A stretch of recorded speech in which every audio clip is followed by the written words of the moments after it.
So put simply, without a solid foundation in maths, our children risk being left behind, shut out of careers they aspire to, and the lives that they want to lead.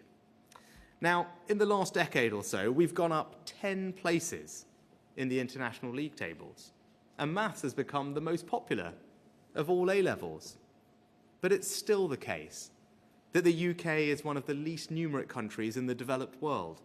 More than 8 million adults have numeracy skills below those expected of a 9-year-old. And around a third of our young people don't pass maths GCSE. Now, it's not that we're not just good enough at maths. There's a cultural issue here too.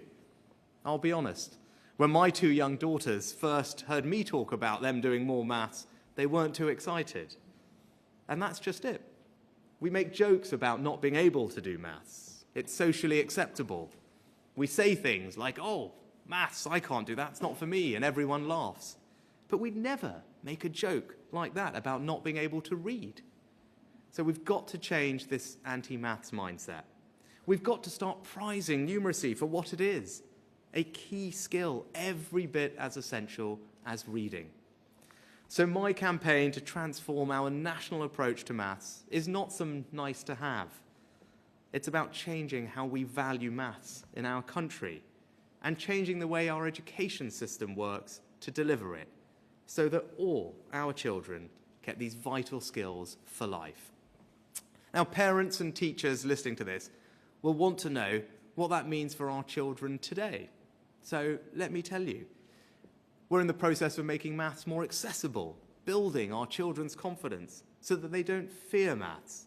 We're creating more sector-specific content that can excite young people about the relevance of maths for the careers that they aspire to help teachers bring maths to life in the classroom, from building sets for school plays to calculating the angles of free kicks or the speed of a Formula One car.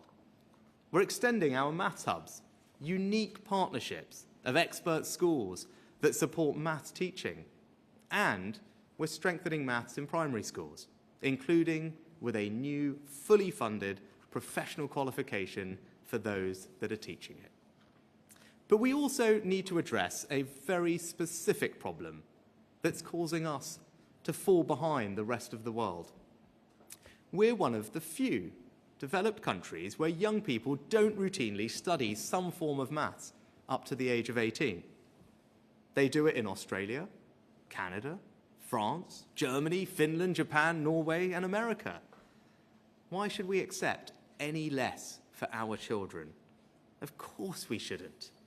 That's why I set out in January that we're going to change the way our system works, so that everyone in our country will study some form of maths all the way to 18. But let me be absolutely clear. I am not saying that the answer is A-level maths for everyone. But we do need to work out the maths our young people should study. So we're going to look at what 16 to 18-year-olds around the world are learning. And we're going to listen to employers and ask them what they say the math skills are that they need. And that's why today I'm appointing a new expert group who will help us identify the core maths content that our 16 to 18-year-olds need, and whether we need a new specific qualification to support that. But to repeat, that will not be A-level maths for all.